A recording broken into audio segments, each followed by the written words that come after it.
How's it going? It's Chris, bassist with Lord.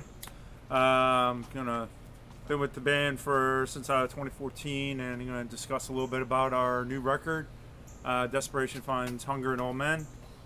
And as I mentioned, been with the band since 2014, and the process that since I've joined the band and where we're at now has been an incredible evolution, and very impressed by how effortless our process has become or became, that has now turned into this record, and to have any multiple people get along so well and create something is incredible, let alone five of us with strong opinions, and it worked out really well. Our former drummer Tony did an extraordinary job with production.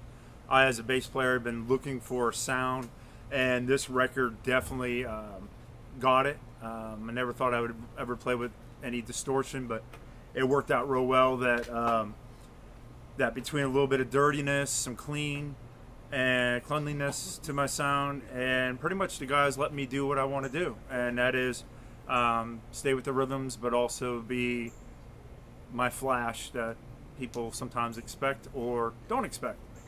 And it worked out really well, and it's going to be a testament to not only our contributions to the song for the record, but also as an entity, and as by far an excellent stepping stone to what we're embarking now. So with that said, I'm going to cover a couple songs. Actually, I'm going to cover three. First one I'm going to cover real quick is No Sunrise. The reason why I'm covering that is not only is it the lead-off track, but it's also my first for me. I actually did vocals, which was something like I learned when we did Great Communicator with the Awake album. They were serious about it, or Kirsch was, because he was like, "Hey, you want to do some vocals?" Okay. And he gave me some lyrics, and I didn't know what to expect. I honestly was kind of nervous. Did my, practiced it, and when I belted it out, I think it did in one take. And outside of a timing issue, that Tony, being a master at the board, lined I think it was the last note I did, and it was phenomenal. I mean, I was impressed. I myself was impressed, and it sounds like everyone else is too. And may happen more often, but we'll see. And been doing stuff like that live, which I get more comfortable with, which playing and singing is an interesting thing. Another song is Cobalt. Probably the most dynamic song we got. It's got so many darn layers in there, but somehow we managed to make it cohesive. It was also one of those songs that we were supposed to do like a little 3-minute song, and it turned into a 9-minute, almost 10-minute long player. But when we tried to shorten it, it wasn't going to happen. And for me, that song was incredible because not only you got the dynamics of the beginning riff by Todd, but then followed by like a rock anthem riff that Will brought in.